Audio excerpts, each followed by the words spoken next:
Ah oui, c'est très bien. Là, ça a été impulsé par... t'as le tremplin. Tu vas venir? Tu veux venir? Hélène? Ah, oui, bien sûr. Oui. Parce que la mixité, c'est bien. Ouais, quand même. Là. On n'est pas à la parité, mais la mixité, c'est bien.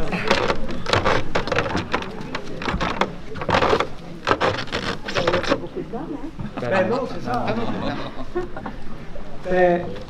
Bonsoir. Merci d'être là pour cette avant-première qui est donc l'ouverture du festival Récidive. Vous m'entendez? Oui. Ah oui. On est très heureux que vous soyez là, c'est le moins qu'on puisse dire. C'est l'aboutissement d'un long travail, d'une annulation, etc. On va vous dire quelques mots les uns après les autres. On va vous annoncer. Et on va vous annoncer quelques nouvelles, quelques surprises. Voilà. Je passe la parole à William Chancel, qui est maire adjoint de la culture.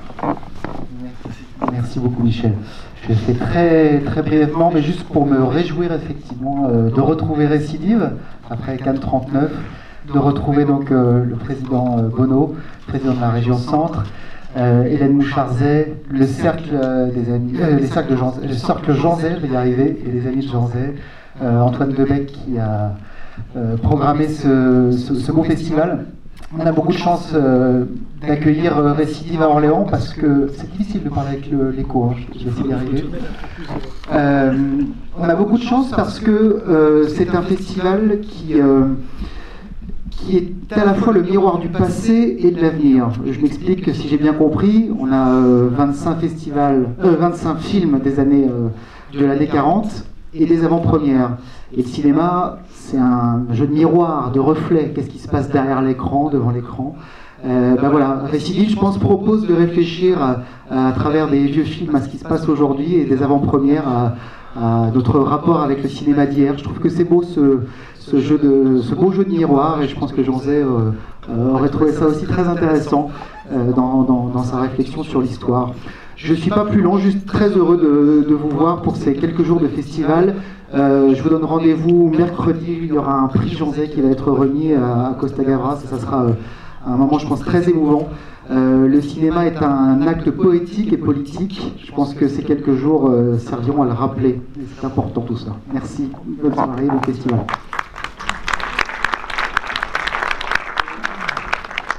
Juste avant de passer la parole à Monsieur le Président, je voulais juste rajouter une chose, c'est que j'aurais dû commencer par ça, c'est que sans le soutien de la ville, sans le soutien de la région, ce festival n'aurait pas lieu. Et j'aurais dû commencer par ça pour vous en remercier.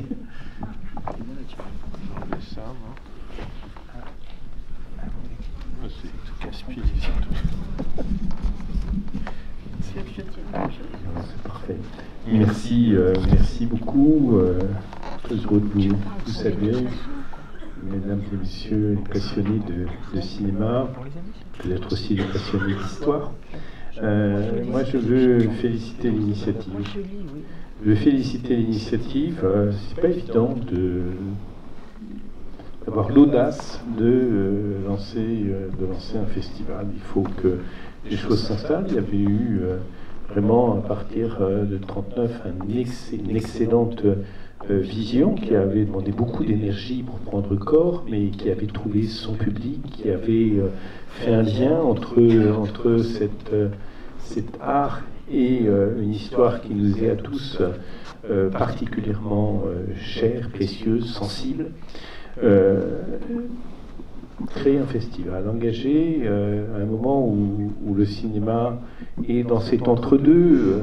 On a connu un superbe élan dans les dernières années pour le cinéma, on s'en est énormément réjoui. C'est peut-être la forme d'art qui est la plus impactée par cette crise, par la crainte que un certain nombre de nos concitoyens, de nos amis peuvent éprouver à rejoindre une salle. Et lancer ce festival Récidive dans ces moments particuliers, doit être, en tous les cas, c'est le souhait que je forme, doit être l'occasion de redonner du désir de cinéma à ceux qui sont en hésitation. Le deuxième élément, c'est bien évidemment la place que la région souhaite voir prendre toujours plus par à la fois la création, la diffusion cinématographique, le débat, l'enjeu, l'échange autour du film, autour du cinéma.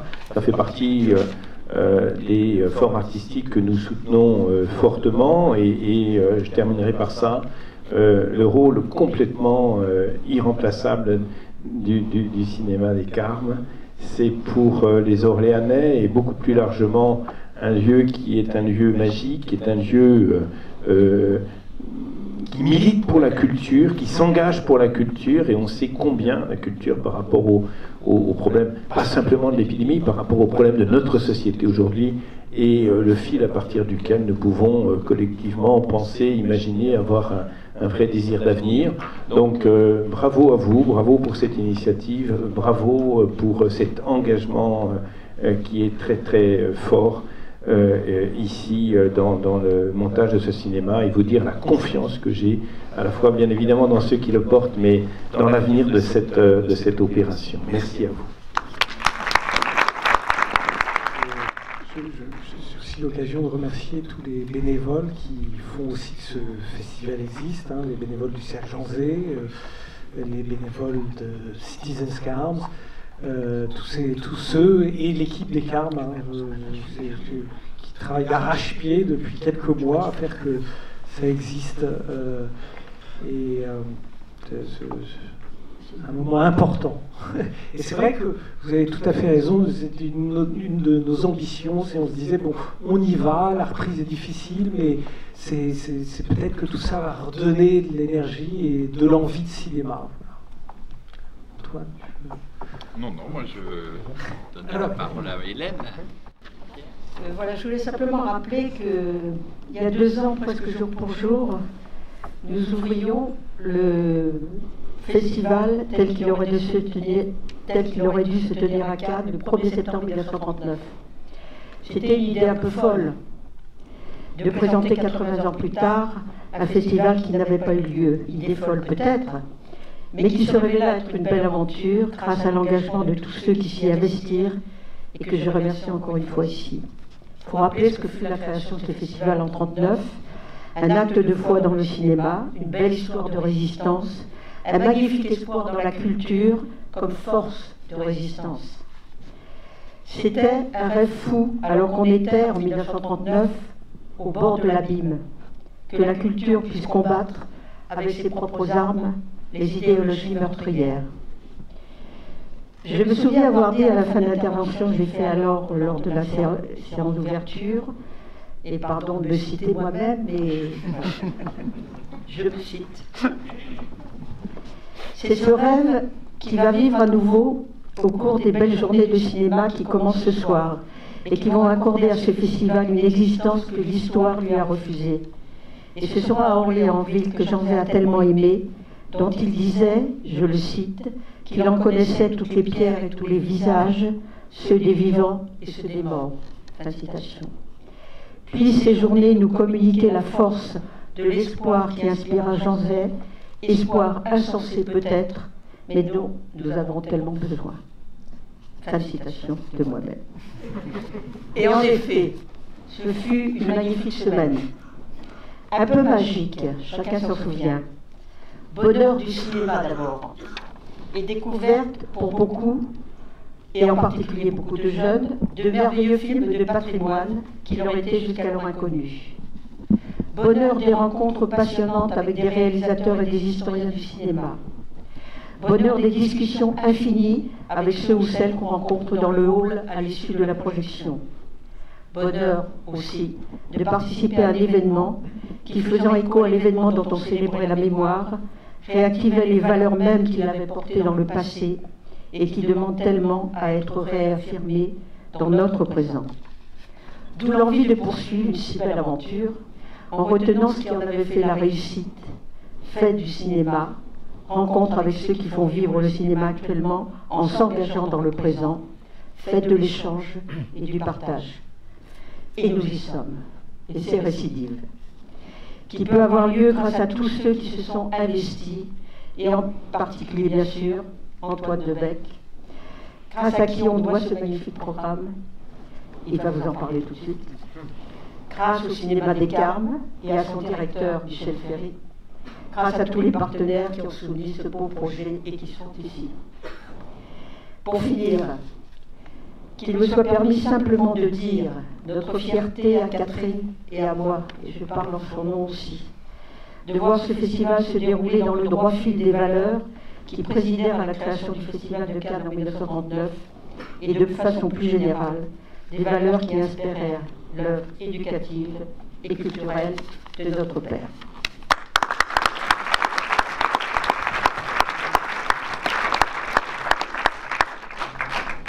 Difficile de passer après elle. Je vais faire de l'hybride, c'est-à-dire je vais vous parler un petit peu rapidement et puis je vais lire aussi un petit peu. Donc d'abord pour vous dire, moi aussi, tout mon grand plaisir que le Cercle Jean Zay que je préside depuis peu, et après mes amis ici présents, et en particulier Pierre-Louis, tout le bureau est là, comme d'habitude, je les salue avec beaucoup d'amitié. Donc le Cercle Jean Zay est étroitement associé, bien sûr, et merci Michel Ferry pour cette proposition qui a été acceptée avec enthousiasme. Et puis, je suis aussi là au titre de l'Université d'Orléans et de la faculté de droit, économie et gestion, puisqu'il y aura un prix étudiant remis par 10 étudiants. Alors là, le pluriel masculin n'est pas très adapté, parce que c'est 9 étudiantes et un étudiant de la classe préparatoire à l'École nationale de la magistrature, qui, grâce à Michel, donc, auront le plaisir de voir cette magnifique programmation et de remettre un prix du film et un prix du documentaire. Alors, quelques mots à lire, si j'ose dire, parce que, comment ne pas citer Jean Zay, évidemment. Samedi 6 avril 1940, mon petit amour. Toute cette semaine, en somme, je suis sorti matin et soir pour les foyers ou le cinéma. Le deuxième programme de cinéma que j'ai présenté hier soir au colonel. Bon, le colonel, il n'y a pas Costa Gavras, mais on parle déjà des colonels. Comprend les actualités, un documentaire sur les animaux curieux et comiques, un Mathurin et Baccarat avec Jules Berry, Marcel Chantal, Lucien Barrault. Après la guerre, j'achèterai l'artistique. Oui, Jean Zay, ministre du cinéma, reste un passionné des salles obscures durant la drôle de guerre. 9 mois après l'annulation, et elle l'a dit, au dernier moment, du Festival de Cannes 1939 qu'il avait mis sur pied pour contrer la Mostra de Venise aux mains des régimes fascistes et nazis. Et il rêve pour l'après-guerre de quoi? De racheter, à l'époque, le plus beau cinéma d'Orléans, l'artistique, maintenant c'est les Carmes, bien entendu. 2019 a permis, tu l'as rappelé Hélène, grâce à tous les acteurs, la formidable réussite de la programmation de Cannes 39 à Orléans, 4 fois 20 ans après. 2 confinements plus tard, les assassins habitent toujours au 2021, bien sûr. Ils récidivent et reviennent sur les lieux de leurs crimes, avec les Carmes qui ont repris le flambeau et, bien sûr, le théâtre d'Orléans. L'année 40 est à la fois lourde de drôles de drames et riche de grands films. Alors que nous sommes 80 ans après la condamnation inique de Jean Zay, à la déportation, à la dégradation, à la mort civile, à l'instar d'Alfred Dreyfus, un étrange goût de récidive, mais un autre, est aujourd'hui dans nos gorges, malgré les masques. Le discours anesthésiant du pétainisme, du don de sa personne et de l'inepte et indécent bouclier revient à nos oreilles, cette soi-disant protection qui a condamné à mort le général de Gaulle pour, écoutez bien, trahison, avant de livrer aux assassins de la milice, après le débarquement, en ultime vengeance antisémite, Jean Zay et Georges Mandel, la gauche et la droite républicaine. À soi seul un aveu, dirait Costa. Alors merci à ce festival et à tous ses partenaires de ne jamais oublier où est Anne Frank, ni pourquoi, ni comment. Et avec Bertrand Tavernier, rappelons-nous que le cinéma, c'est la vie et rien d'autre, donc que la fête commence. Et je voudrais aussi remercier, je fais les remerciements petit à petit. une méthode. Je voudrais remercier Cercile aussi de son soutien et de sa participation, et aussi les temps modernes qui participent très discrètement mais très efficacement à la vie de ce festival. Donc on a les temps modernes et le dictateur. Bien sûr. Extraordinaire. C'est pas 40. Merci vraiment à tout le monde. C'était des très belles prises de parole. Moi, je vais juste présenter le programme que vous avez, je pense, déjà un petit peu potassé. Il est assez riche. On le doit d'abord à l'année 40, qui est une année à la fois historiquement, évidemment, à la fois dramatique et importante, grave, et aussi au cinéma de 1940. Il se trouve que l'année 40 est une année, c'est un peu un paradoxe de le dire, mais une grande année de cinéma. Grande année de cinéma parce qu'il y a énormément, évidemment, de films, notamment américains. Le cinéma américain vit sûrement son âge d'or à ce moment-là. Et ce qui est intéressant dans cette programmation, dans les 25 films qu'on a choisis, c'est qu'ils regardent, je dirais tous, de façon assez différente, mais en même temps tous, vers ce moment, vers cette année, vers l'histoire. Et c'est évidemment pour ça qu'on les a choisis. Il y a un certain nombre de films qui regardent cette histoire, je dirais presque un petit peu droit dans les yeux, soit du côté, je dirais, d'une forme d'engagement, de prise de position.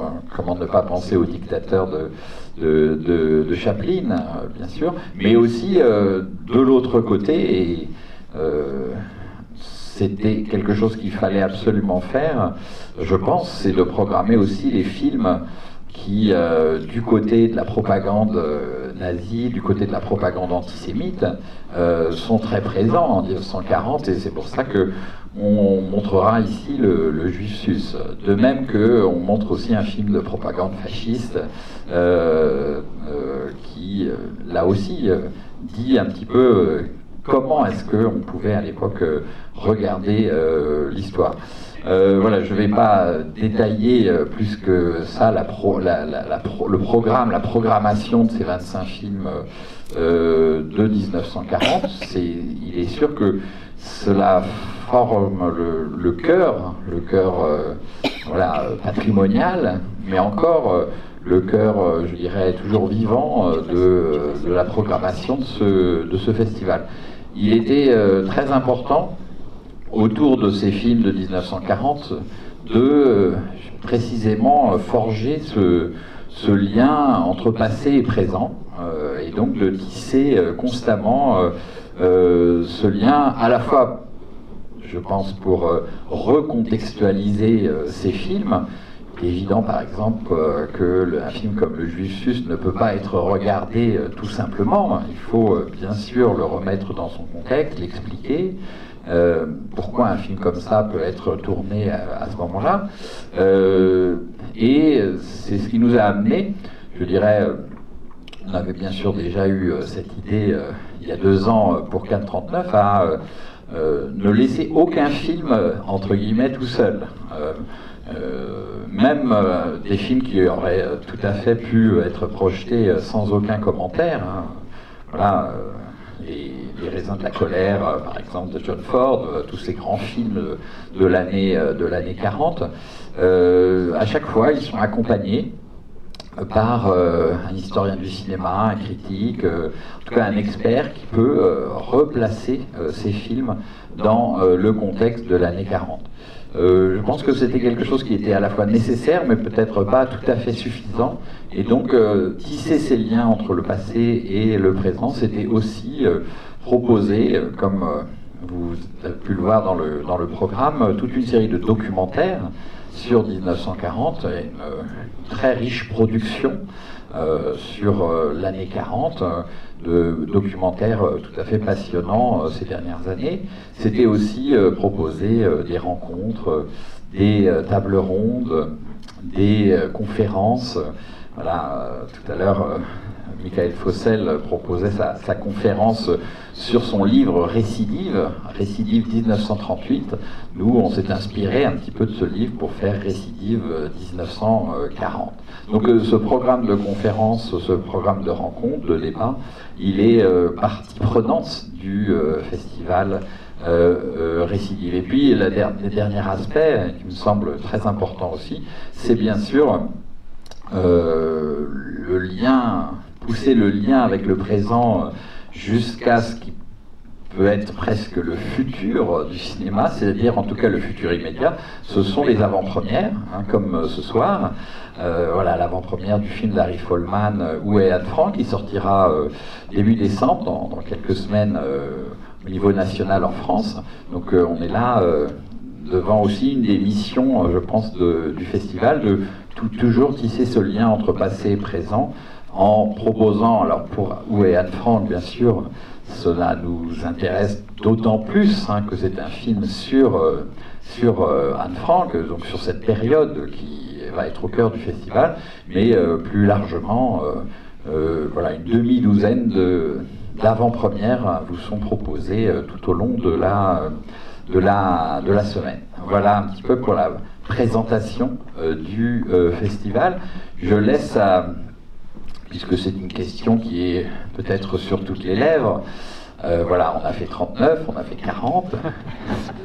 Est-ce qu'on va continuer? Est-ce que l'année prochaine, vous allez avoir droit à 41?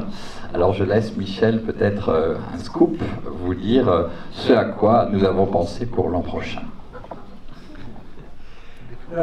Évidemment, l'idée c'est de récidiver, vous l'aurez bien compris. Et on a essayé de trouver une année qui soit à la fois une année forte dans le monde et une année forte cinématographique. Et il y a une évidence qui s'est présentée à nous, qui était 1968. Et alors après, il va falloir qu'on trouve la bonne date aussi pour faire le festival. On sait peut-être être plutôt plus proche du printemps, ce qui ira très bien avec 68. Le 22 mars, oui, on pourrait commencer. Mais voilà, donc le prochain festival, la prochaine récidive, ce sera consacré à 1968, je ne vous apprends rien à vous dire que les mouvements dans le monde étaient énormes, mais cinématographiquement, c'est aussi assez révolutionnaire. Absolument. On va, je pense, on échappe à la fois à la fatalité de dégrainer toutes les dates depuis 1939 et 1940, et en même temps, on va, je pense, découvrir quelque chose de tout à fait passionnant. Comment toujours cette idée de parler d'histoire, voir l'histoire à travers et grâce au film. Alors, je conclurai cette présentation en disant un mot sur le film que vous allez voir. Donc, Où est Anne Frank? Point d'exclamation de Harry Folman. Peut-être que certains d'entre vous ont déjà n'ont pas vu ce film, mais vu le film qui a fait connaître Harry Folman, qui était fondé sur une identique forme, c'est-à-dire la forme de l'animation. C'est un film d'animation que vous allez voir. Valse avec Bachir, qui était un formidable film il y a une quinzaine d'années maintenant, qui avait vraiment marqué les esprits. Et assez vite, après Valse avec Bachir, Harry Folman avait à la fois manifesté un désir de s'intéresser à la Seconde Guerre mondiale, et d'autre part était même contacté par ce qui s'appelle le Fonds Anne Frank, qui a été fondé juste après la guerre par le père d'Anne Frank, Otto Frank, le seul survivant de la famille proche du noyau familial des Frank, issus de Francfort, est venu s'installer à Amsterdam en 1933 parce qu'ils étaient juifs au moment où Hitler arrive au pouvoir en Allemagne. Donc le fonds Anne Frank, et j'irai vite, mais c'est important de le savoir, Otto Frank l'a fondé en 1947 explicitement pour publier le journal d'Anne Frank. C'est quelque chose de très important, et ce journal a connu une diffusion extrêmement majeure. On peut dire que le journal d'Anne Frank, grâce en bonne partie à l'action d'Otto Frank, est devenu un des textes les plus lus au monde, traduit en 70 langues. Je pense qu'après la Bible, c'est peut-être un des textes les plus connus et les plus lus de la période contemporaine en histoire.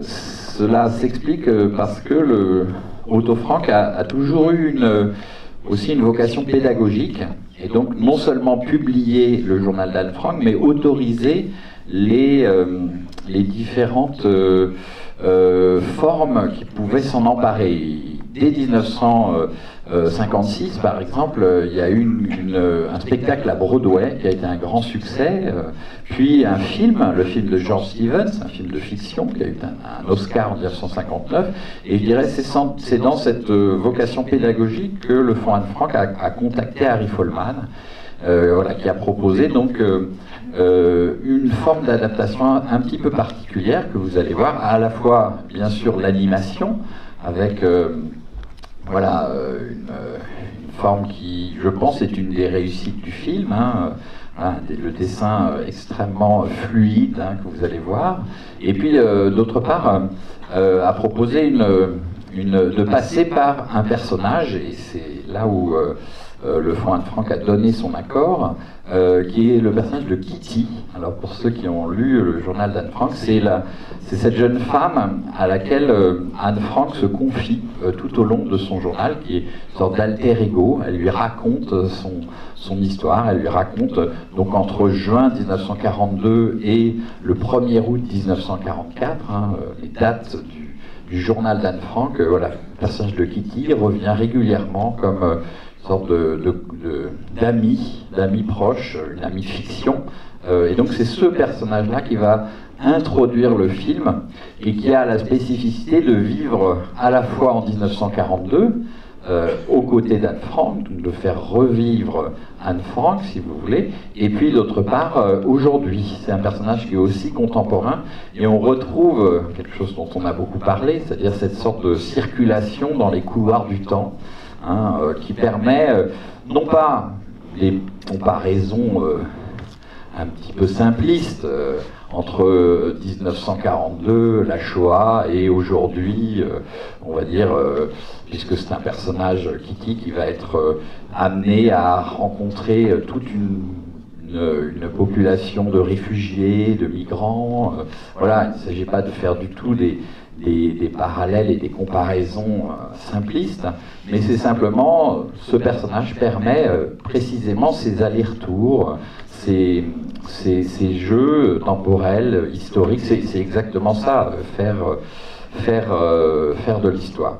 Voilà, donc c'est un film qui me semble très important, qui sortira donc dans quelques semaines et que l'on vous propose ce soir en avant-première. Bonne projection.